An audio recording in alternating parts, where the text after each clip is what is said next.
Okay, here we go. Well, it turns out we coming back with you. It turns out got some updates for you. Christian Kirk, I think we reported on the last podcast on episode show number 10 that Christian Kirk was released or cut, and that's not the case at the last minute. We got reports that he was being released, and then the next day, all of a sudden, Gladstone and the Jaguars pulled out a draft pick. But there is a but. Christian Kirk goes to the Houston Texans, which is in our same division. So in turn, you get something, a seventh round draft pick in 2026, but now you got to face Kirk in the same division. So you get something, you lose something. And, I saw a post on social media that mentioned all the players, the reshuffling of free agents that are maybe getting released, cut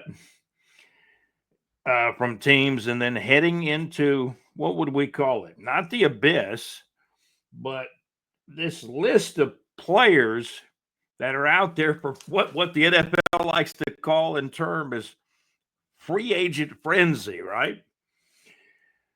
So I saw the list. Obviously, Evan Ingram will be on that list too because now he has been cut or released by the Jacksonville Jaguars. And I know there is a difference between being cut or released, but it's essentially the same thing because you don't have the player anymore and you haven't really gotten anything from him. The only thing you've really gotten is like out of the contract in most cases. I've seen instances where some, you know, teams will trade a player, but they're going to pick up part of the contract. That does happen in baseball from time to time. Evan Ingram has been outright cut or released.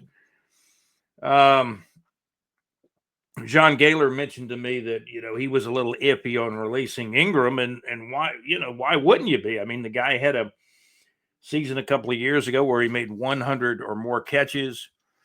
Our executive producer JC was never really completely impressed with Evan Ingram. I've got to say, in chatting with John Gaylor, our contributor and correspondent of the Teal Shirt Report podcast, I must say, John, that I think Evan Ingram's a top 10 tight end offensively. I don't believe he was really a solid blocker. That was really not part of his game. He was more of a big wide receiver, big wide receiver who played tight end and made good tight end money because he made a lot of catches. However, last year he was hurt in the beginning of the year, at the end of the year with a torn labrum. And I'd have to look at the stats, but judging from all that, I mean, he pretty much missed more games than he played. I'm going to say Evan Ingram might have played perhaps 40% of the season. He got one touchdown catch. It was a lost year for him and the Jaguars. He got his money though. Got his money. I was a little less concerned about these guys being outright released or cut. Darby, man, he was a liability on defense. How you could give him that much money, General Manager Trent Baalke. Darby is gone. That might be the best thing Gladstone has done as a GM so far. And I know it's a collaborative effort between James Gladstone, the GM, Tony Baselli, the executive vice president of football operations, and Liam Cohen. Liam, gosh, did I forget how to spell the boy's name? Liam Cohen. Liam Cohen. The coin you flip in the air, right? But it's spelled differently. Coen. And Liam Cohen resurrected Baker Mayfield's career. Now, I think that's a two-part thing. Maybe before Liam Cohen was there, then after Liam Cohen arrived, I think the resurrection of Baker Mayfield's career continued. And they've gotten, I think Liam Cohen, think about this now. I think he might have got the best there was to get out of Baker Mayfield. I see my head's moving around fast on the podcast. That means we're going to have some glitches. Blip, blap, bloop. Some of those. Um, so think about it this way. Liam Cohen got the best, perhaps close to the best that he could get out of Baker Mayfield. What if he does nearly the same with Trevor Lawrence? However, the offensive line has got to be dealt with. JC's bringing up names to me of players. I think probably the best guy in the draft is going to be that tackle. I don't care what they say about other players. I think probably the offensive player of LSU, what's his first name? Will, right? I think he's probably the best offensive lineman out there. You got the guard from Georgia.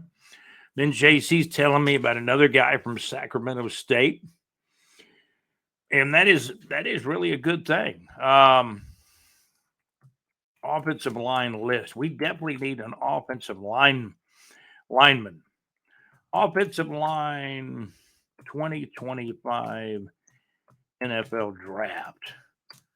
Best offensive lineman. And I think JC told me about a guy from Sacramento State. Let's pull some ranking here of draft picks. I think you're going to have Lawrence, who's saying all the right things, and he wishes Christian Kirk well. Jaguars get a 7th round pick for Christian Kirk in 2026. The Jaguars already have 10 draft picks in 2025, so it probably made sense to do the 7th round pick in 2026. Offensive line, the combine is going on now, and Will Campbell, for my money, is probably the best player, even though Elvin Banks Jr., offensive tackle out of Texas, is ranked slightly ahead of him in some polls. Will Campbell is the man. And, you keep going down the list. Let's take a look here. There's some other guys too. Grable. Looks like was he out of Oregon? He's the 5th best offensive tackle. I mean, there's a lot of guys out there. Gray Zabel. I'm just pulling up. Gray Zabel is an offensive tackle out of Dakota State. He played a little division, mid-majors or less than that. You never know what you're going to get with that type of guy. You remember the guy the Jaguars had on their team that they had to cut really before the end of his contract, and he used to drink the smoothies to put on weight. Then I've got another poll of offensive linemen, and Will Campbell's the best. I look at another group of rankings. Will Campbell's number 1. There's another offensive lineman from LSU who's ranked high too, Emory Jones, but Will Campbell is kind of the guy we're interested in. Tate Ratledge, the guard out of Georgia. JC's guy that he likes out of, I believe, Sacramento State. I don't see him in the top 17 on this poll, but that's not really that big a deal because, man, these offensive linemen, they can actually come from anywhere. Let me see if I can find the guy, JC, that you were telling me about. Sacramento State, right? Okay, offensive line, NFL prospect. Let's see if we can find this guy here on the podcast. Again, Christian Kirk gets traded. And at first, we were all hearing Christian Kirk was being released or cut. And then the next day, got another report. No, at the last minute, he actually got traded for a 7th round pick in 2026 to the Houston Texans. So Christian Kirk going to the Houston Texans. Evan Ingram has been cut by the Jaguars. Darby was a safety. Man, I watched that guy, and he was an adventure playing safety for the Jaguars. That was a mistake signing him. Duvernay, they say, was hurt a good bit of the time. Duvernay, he's gone. He's been cut. And then you got these guys out there, the reshuffling of free agents. The best guys out there, who are they? And keep in mind, Christian Kirk's not a free agent. He went to the Texans for a 7th round pick. Finally, we got the word on that. Reshuffling of who could be the best guys available out there at wide receiver. Well, you got Devontae Adams. He won't be coming here. I don't believe he want a boatload of money, and maybe at best he's not an A plus or an A receiver anymore. Maybe he's an A minus. But most of these free agent guys are like B and C players. You know, like a Juju Smith Schuster, who used to play for the Steelers. I guess he's bounced around the league some, but he's a B. He's a B or B plus guy. So those are a couple of guys in the reshuffling of free agents. This is part of the NFL's, I don't want to say March Madness, that's college basketball, but the March free agent frenzy. And here we are on the Teal Shirt Report podcast, 11 minutes in. And we're being brought to you by Salsa Realty and Capital, the Mad Max Mix. Weebly.com. Max is back on the show. Max is back. He had a procedure a few weeks back, probably been a month or two, probably 2 months ago. He's back on the show. I heard Max, let's see, on Wednesday, would have been March 5th. Max sounded great. Played a Steely Dan request for me. The madmaxmix.weebly.com. Check it out 24/7, but Mad Max's show is on Wednesday night. Mad Max has a Wednesday night music request show where he plays pop classics, music pop classics, classic rock songs. He'll play your request. By the way, the Teal Shirt Report podcast is brought to you by Salsa Realty and Capital for your real estate needs in North Florida. The madmaxmix.weebly.com and Max's Wednesday night music request show. The Mad Max Mix, Max's Wednesday night internet radio request show. Also, JC does a show on Lake Eufaula Hits on Thursday nights. JC Live from the pub on Thursday nights. That's JC's Live from the pub show on Thursday nights. Gets underway about 6 o'clock Central Time, 7 o'clock Eastern Time. Same start times as Mad Max's show on Wednesdays. So we were going to look for offensive linemen. See if I can find the Sacramento State guy. Here it is. Here he is, JC. The Sacramento State guy, Jackson Slater, offensive guard from Sacramento State. JC loves this guy, but you know he loves Will. He loves some Will at LSU too. Man, there's some guys, aren't there? Yeah, JC loves, we like Ratledge. I personally like Tate Ratledge out of Georgia. We'll see how all these guys do as time goes on. The Jaguars in 2025 are really drafting for the next 2 years. The next 4 years, these guys will be on rookie deals for 4 years. JC likes Will Campbell is probably the best offensive lineman in the draft.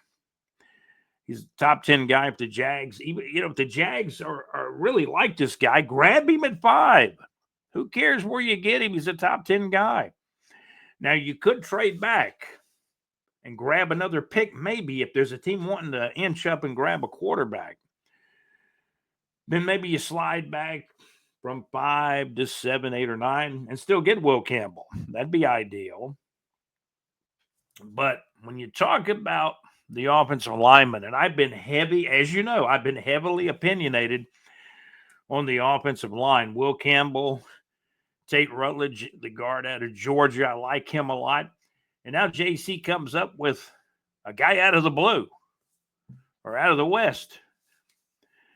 Jackson Slater, offensive guard, Sacramento State. Despite the setbacks, Slater's body of work, including 44 career starts and 3 first-team All-Big Sky selections, earned him first team AP All-American honors, and certainly has cemented his opportunity to play at the next level, the National Football League. And JC, I appreciate you dropping that name on us, by the way. Jacksonville Icemen are absolutely hot on ice. Hot as fire, hot on ice. The Icemen actually scored 13 goals in 2 games out in Allen, Texas, against the Allen Americans. The Icemen win a game, unbelievably. They win a game about 3 days ago. They beat the Allen Americans 9-1. And then on Friday night, March the 7th, they beat the Allen Americans in Texas 4-0. 9-1 and 4-0. And the Jacksonville Icemen find themselves with a great record.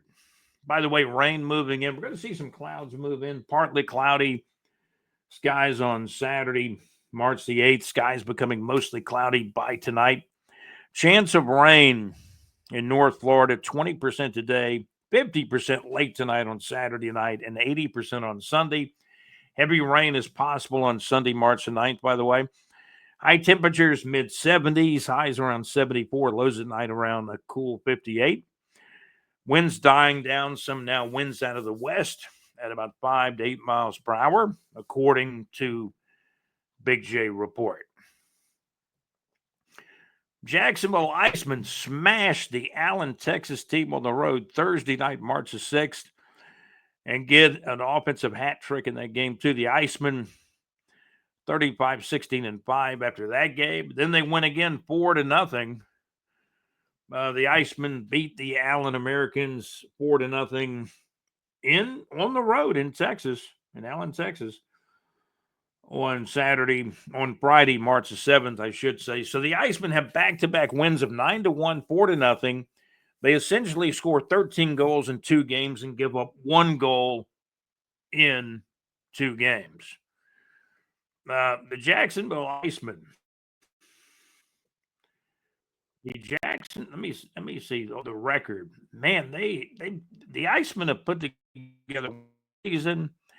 They're heading down the stretch run toward the playoffs now.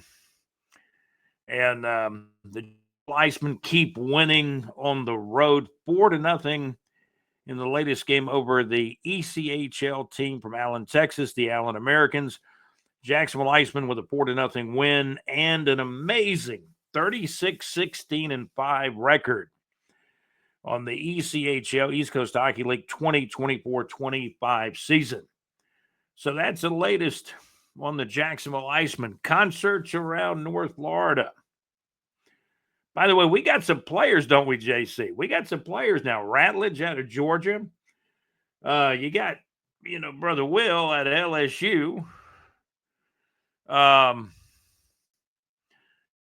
get one thing is the second ranked offensive lineman. Then I look at another rate sheet.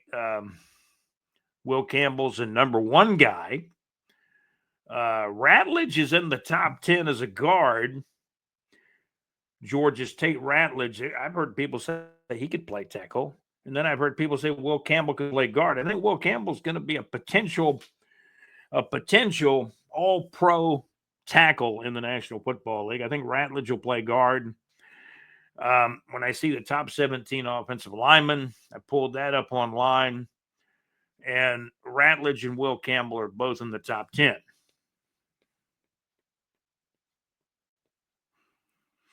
That's right. Ratledge is on this list. Is 7th, but he plays guard. He's in the top 7, or we'll just say top 10. Will Campbell and Tate Ratledge. If you could get both of those guys, man, that'd be a slam dunk. And then you got JC's guy, Jackson Slater, offensive guard from Sacramento State, including 44 career starts and 3 first-team all Big Sky selections. Playing offensive guard for Sacramento State, Jackson Slater. That's JC's pick to click in the NFL draft as far as an offensive guard. Can you imagine getting all three of those guys, or at least two of them? Man, we'd be in the money. 20 minutes in on the podcast, Icemen are hot. Jaguars getting ready for the draft. Gladstone, Boselli, and Liam Cohen all at the combine looking at the players. I hope they like some of the players that JC and I like. John Gaylor giving me his insight on, he kind of hated losing Evan Ingram. And I do too from an offensive standpoint, because these guys like Evan Ingram and Christian Kirk, these were outlet players. Trevor gets in trouble, he can always count on Evan Ingram, break across the middle, or Christian Kirk a little bit further down the field. Kirk, I don't think Kirk was the greatest route runner, but all of a sudden he would kind of roll 20, 25 yards down the field and maybe get an opening, and he'd get a pass from Trevor. Now, Trevor Lawrence, is a pretty good guy. Good team player. I think good friend of the majority of the players on the team would be my guess. Barry from our Facebook group, I appreciate Barry too. Barry does a lot of great posting for us in the Facebook group. And we got more people posting in there too. Happy 80th birthday to Mickey Dolenz of the Monkees. He's the last of the four Monkees. The first three passed away. Davy Jones, Naismith. Who was the other guy? Peter Tork. Only one Monkey left, and he's 80 years old, Mickey Dolenz. Happy birthday, Mickey. And by the time you hear this podcast, happy belated 80th birthday to Mickey Dolenz. Last surviving Monkey. He was born back in 1945. And I remember I wrote that I used to watch the Monkees in repeats on Saturday mornings when I was a young kid back in the 1970s. Florida Gators playing Ole Miss today. The Gators are hot. They've won 26 games. They're going to be, unless the roof caves in, they're going to be a number one in the NCAA basketball tournament here in March. Got down to 52 this morning, partly cloudy and a cool 52 degrees in Jacksonville, Florida at 7:05 a.m. on Saturday morning, March the 8th of 2025. Rain chance 20% today, 50% tonight, and getting up to as much as an 80% chance of rain on Sunday, March the 9th. Chuck McKenzie telling me good morning. Good morning, Chuck. It is still morning, by the way, as we record this podcast, episode show number 11 now of the Teal Shirt Report podcast. I'm going to salute number 11, Steve Spurrier. Steve Spurrier is one of those unknown reasons why the Jacksonville Jaguars and Jacksonville got an NFL team. Steve played in a couple of those NFL exhibition games back in the early 1970s when he was not only the backup quarterback, and the backup quarterback's going to play in the preseason games, or at least half the game. And the 49ers played the Jets. The 49ers played the Buffalo Bills. I remember Dennis Shaw and Buffalo Bills had a wide receiver named J.D. Hill that I saw at the Gator Bowl. Back when I was a kid, I was at the game. that game. Good morning, Chuck. Chuck McKenzie from our Big J Reports Facebook group. I appreciate Chuck listening into the podcast. I appreciate Chuck being part of our Big J Report Facebook group. Good guy. And then we had some stuff about, God, there's a lot of things going on. Jacksonville Iceman, extremely hot. Trevor Lawrence saying the right things, and, he's got to. His career is going to be really improved. I'm not going to say it's resurrected. Trevor's done some good things, but the injuries have really curtailed him in the last couple of years. And that's why I'm talking about offensive line help. That's why our executive producer, JC's talking about offensive line help. Christian Kirk, though, has been traded to the Houston Texans for a 7th-round pick now in 2026. When we first reported this on our last podcast episode, show number 10, we told you he was getting cut or released, Christian Kirk, and then we found out like a few hours later, the next morning, that the Jags had worked out a trade to trade him to the Houston Texans for a 7th-round pick in 2026. Trevor Lawrence off of Twitter talking about Christian Kirk. Trevor Lawrence said, "Man, it was a privilege to share the field with you. See, Kirk, you're a great person, friend, and player. Your best days are ahead." That's a great thing for Trevor to say to Christian. "I'll always be in your corner, except maybe twice a year. Love you, brother." Trevor Lawrence, Jacksonville Jaguars quarterback, talking about now the departed Christian Kirk, who the Jaguars have parted ways with a trade with the Houston Texans. Jaguars getting a 7th-round pick. And the key thing was the money. The Jaguars are saving, I believe, over $10 million on the salary cap. So the other guys that are gone pretty quickly. JC, Brad Paisley will be in St. Augustine, Florida on Saturday, August the 7th of 2025 at 7:30 p.m. at the St. Augustine, Florida Amphitheater in St. Augustine, Florida. That show and many others is up in the Neighbors 2 section at bigjreport.com. We're brought to you by Saucer Realty and Capital for your real estate needs in North Florida. The madmaxmix.weebly.com, where our prayers were answered. Mad Max is back on the show. He sounded great in his return on March the 5th. Check out JC live from the pub on Thursday nights at Lake Eufaula Hits, lakeufaulahits.com. Great internet radio where it's all good. And Mad Max on Wednesday nights at the madmaxmix.weebly.com. So Christian Kirk is gone. Christian Kirk has been traded to the Houston Texans for a 7th-round pick in 2026. Evan Ingram has been cut. And thank goodness Darby is gone. Man, I tried to see the good in him, but man, Darby was disappointing. Duvernay was disappointing, and Duvernay, in fairness to him, he was hurt a good bit of the 2024 season, but man, you got to be on the field. I did hear a podcast Tony Baselli was on, the new executive vice president of football operations for the Jacksonville Jaguars, and he said the goal is to win a Super Bowl in Jacksonville. Well, that's the goal with most any franchise, but when you think about the Jacksonville Jaguars, all of a sudden you're thinking about they've never even been to a Super Bowl. My goal is to win that Lamar Hunt trophy first and foremost. However, there's a goal that's a little bit more of a minor goal. Before you get to the Super Bowl, you got to make the playoffs. And the goal for this group, Gladstone, Liam Cohen, the head coach, your executive vice president of football operations, Tony Baselli, as well as GM James Gladstone, it's making the playoffs. And if the Jaguars don't make the playoffs at least twice in the next 4 years, this thing is a bust. It's a bust. They're going to be there. Baselli, Cohen, and Gladstone, they're going to be essentially the brain trust or the membranes, if you will, of the Jacksonville Jaguars the next 4 years. They're going to go through the stadium changes.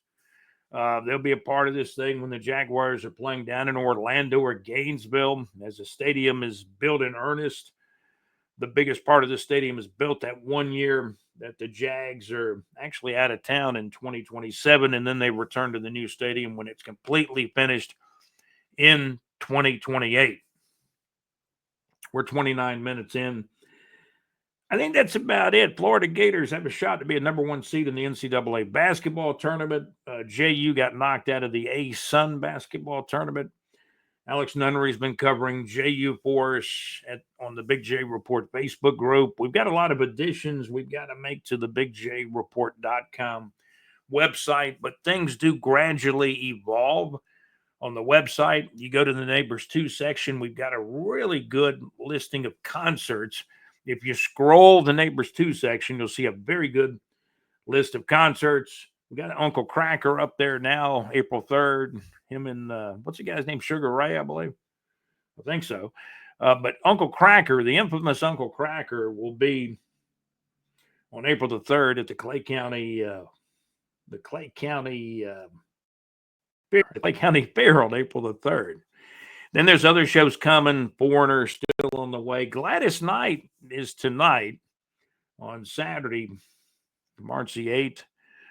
Got Foreigner coming, the legendary group Chicago, Rick Springfield, and Wang Chung. John Wake, great singer. Got some great shows coming. Check out the show times and the show dates at bigjreport.com in the Neighbors 2 section. We don't list all the shows from around the area. I know there's a big-time comedian that's in Jacksonville tonight as well. A lot going on downtown, and parking could start becoming an issue if you got a couple of events, going at the VyStar Veterans Memorial Arena. Then you got something going on next door, and plus the renovations for the new Stadium of the Future have actually got underway in a small way. The biggest part of the renovations will take place in 2027. That'd be the only year that the Jacksonville Jaguars are away from Jacksonville, Florida, as far as playing home games. It will be in 2027. I don't think it's been completely decided yet whether it's going to be Gainesville, Florida, or Orlando. I would prefer Gainesville. It's certainly closer, and I have my reasons. We've all got our reasons, right? 31 minutes into the podcast. I think that's going to do it. We know Christian Kirk's been traded to the Houston Texans. Evan Ingram's been cut by the Jags. Also released Darby on defense. Duvernay gone. I didn't have any problem at all with Duvernay or Darby being cut. Evan Ingram was one of those. It was a money thing. I mean, I wrote some stuff to John Gaylor, and I do want to thank our executive producer, JC, Alex Nunnery, and our contributor correspondent, John Gaylor, for all the insight, the opinions, because extra opinions really do help. I don't want to be the only one giving my opinion. So I did write back to John Gaylor. I said, in regard to Evan Ingram, if Evan Ingram, and I'm saying this now, if he was 100% healthy, he was a good player and a top 10 tight end most of the time offensively. Don't think blocking was a big part of his game for that position, though. But other than that, a really good player, but expensive, especially when he missed multiple games last year in 2024 and only scored one TD. Gaylor went on to say that the only one departure that meant anything to us was an Ingram. Gaylor went on to say something to this effect. I hadn't heard this before, that he failed his physical from that torn labrum last year. So, in essence, John Gaylor is saying that this is a good and best decision to part ways and, basically cut Jaguars tight end Evan Ingram, who is no longer with the Jacksonville Jaguars. So that's our insight. We hope you got something out of the content. I feel like we had, a lot of content, and really a lot of complete content with a good bit of texture. I want to say hello to our good friend Josh Murphy. He's helped me on some podcasts in the past, in the early stages of some YouTube videos with some graphics. Josh Murphy, hello to you. Want to thank our executive producer, JC, also Alex Nunnery, who covers JU basketball and many other type events, for our website at bigjreport.com. Want to thank John Gaylor, our correspondent and contributor to our podcast and our website and our Facebook group at Big J Report. Facebook group and our website, bigjreport.com, where everything started with our website several years ago now. You guys have a great day. We're sponsored by Salsa Realty and Capital, the madmaxmix.weebly.com. That's madmaxmix.weebly.com. Mad Max, so glad you're back. Max got back on this show March the 5th after a major surgery a couple of months ago. Max, glad you're doing well. And I know you're going to get stronger and stronger as time goes on. And thank you for the request on your show, the madmaxmix.weebly.com on Wednesday nights. JC does live from the pub on Thursday nights. Getting underway at 6 o'clock Central Time, 7 o'clock Eastern Time. Check out JC with Live from the Pub on Thursday nights at Lake Eufaula Hits. And Mad Max on Wednesday nights, basically pretty much close to the same start times. Mad Max and the madmaxmix.weebly.com on Wednesday nights. You guys have a great day. We're 35 minutes in, JC. Not too bad for the time limit. We went over a little bit. You guys have a great day. Thank you for tuning into the Teal Shirt Report podcast, episode show number 11. We are saluting Steve Spurrier, who wore number 11 for the Florida Gators and the San Francisco 49ers. Not only was Steve Spurrier their backup quarterback, but he punted. Little known fact, Steve Spurrier punted. He punted for the San Francisco 49ers back in the late 60s and throughout most of the 1970s. Then he went to the Tampa Bay Buccaneers in the expansion draft back around 1976, and he was part of the winless expansion Tampa Bay Buccaneers. Steve Spurrier, number 11, probably my favorite number 11 of all time. And how about Marquise Lee, JC? He wore number 11 after Gabbert left Jacksonville. And he was the guy that during training camp, and again, his career did not have an opportunity due to injuries to take off in Jacksonville. But Marquise Lee, I was talking to Marquise Lee a couple of times at training camp. I had my phone with me, and I said, "Hey, Marquise, talk to JC." And he did. He said hello to JC because JC, Marquise Lee, was one of his, I think, favorite college players out of USC years ago. And I hated that Marquise Lee's NFL career was cut short. I think he ended up signing with the Patriots, I believe, during the COVID year. And then that year, due to injuries, trying to get healthy again, he opted out. And, Marquise Lee came in the same year Allen Robinson was drafted by the Jaguars. Marquise was actually drafted before Allen Robinson. And I tell you what, the Robinsons, if Marquise could have stayed healthy, and then you had Allen Hurns, man, if Marquise could have stayed healthy, this could have been even more explosive offensively back a few years ago for the Jacksonville Jaguars. Injuries really curtailed number 11 Marquise Lee's NFL career here in Jacksonville. That's going to do it for the Teal Shirt Report podcast. This has been episode show number 11. You guys have a great day. Thank you for watching and listening. The audio platform is doing great. Go to our website to check out some of the audio platform episodes at bigjreport.com. bigjreport.com. Scroll the homepage. We're done. I'm Scott, your host of the Teal Shirt Report podcast. I'm Scott, and I'm out. You guys have a great day. Thank you for watching and listening.